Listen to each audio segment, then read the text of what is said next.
மனிதனுக்காக இந்த முழு உலகத்துக்காக எல்லா பாஷையிலும் எல்லா மொழியிலும் வாழ ஜனங்களுக்காக ஒரே ஒரு தெய்வம் உயிர் கொடுத்தா அது ஆண்டவராக இயேசு கிறிஸ்து. பாருங்க, சமஸ்கிருதம் எதுனால நமக்கு நிறைய தெரியாது. பாருங்க, பிரஜாதிபதி வர வேண்டும். எல்லா வேதத்தை நாம் ஆராய்ந்து பிரஜாதிபதி வர வேண்டும்.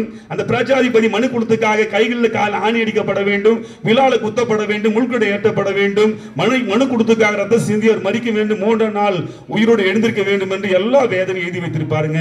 சமஸ்கிருதம் எழுதுன நமக்கு தெரியாதுங்க. யார் அந்த பிரஜாதிபதி? முழு உலகத்துக்கு அடிக்கப்பட்டவர், நொறுக்கப்பட்டவர், ரத்த சிந்தினவர் ஆண்டவராக இயேசு கிறிஸ்து. அவர் தான் பிரஜாதிபதி, இந்த உலக ரட்சகர், உலக மீட்பர் அவர் தாங்க. அவர் தாய் போல நேசிக்கிறதுங்க. ஆமா, தகப்பனை போல நேசிக்கிறார், அதுக்கு மேல நேசிக்கிறோம். பாருங்க, ஒரு தாய் எப்படி எல்லாம் தன் பிள்ளைய போஷிப்பாங்க, எப்படி எல்லாம் நேசிப்பாங்க, தாளாட்டுவாங்க. ஒரு தகப்பன் எப்படி எல்லாம் சுமப்பாங்க சொன்னா இயேசுதாங்க. அவரு தாயை போல சுமப்பாரு, தாயை போல தாங்குவாரு, ஏந்தி கொள்வாரு, மாறுபோடு நினைப்பாரு. பாருங்க, இந்த பூமியில வாடும் போது தாயானதான் தேற்றுவாங்க. மற்ற எல்லா தேர்ச்சினாலும் அந்த தேர்ச்செல்லாம் முடியாது. ஆனா தாய்க்கு மேலானவர், தாய் எப்படி தேர்த்து அதற்கு மேல தேர்த்துவாருங்க. ஆமாங்க, ஒருவேளை கைவிடப்பட்ட நிலையில இருக்கீங்களா? அன்புள்ள தெய்வம் உங்களை தேடி வந்திருக்காருங்க. அம்மா, வீட்டில் இருக்க அம்மாமார்களே, தங்கச்சிமார்கள், தம்பிமார்களே, ஏசப்பா உங்களை தான் தேடி வந்திருக்கிறார். இந்த நாளில் கொஞ்சம் இடம் கொடுத்து பாருங்க. நீங்க சமாதானத்துக்காக எங்கேயும் ட்ரை பண்ணி பார்த்துருப்பீங்க. சமாதானமா இருக்கணும், நான் சந்தோஷமா இருக்கணும், நிம்மதியா இருக்கணும். ஏசு இல்லாம சமாதானமே இல்லைங்க.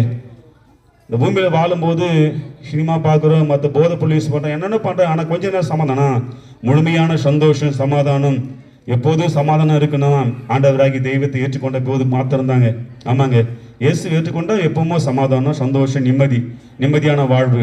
நான் சொன்ன தெரியுங்களா, இந்த பூமியில வாழும்போது ஆண்டவராக இயேசு கிறிஸ்து ஏற்றுக்கொள்ளும் போது நிச்சயமாகவே சாபம் மாறிடும், பாவம் மாறிடும், எல்லாத்தையும் ஆண்டவர் மாற்றிடும். தெரியுங்களா, அவர் தான் ஏற்றுக்கொண்டார். மனிதனுடைய சாபத்தை இயேசு கிறிஸ்து சிலுவையில் ஏற்றுக்கொண்டாருங்க. காலங்காலமா சாபம் இருக்கிறதுனால அநேக குடும்பங்கள் பாருங்க, சரியா வாழ்க்கை இருக்காது, பிள்ளைகளுக்கு புத்திர பாக்கியம் இருக்காது.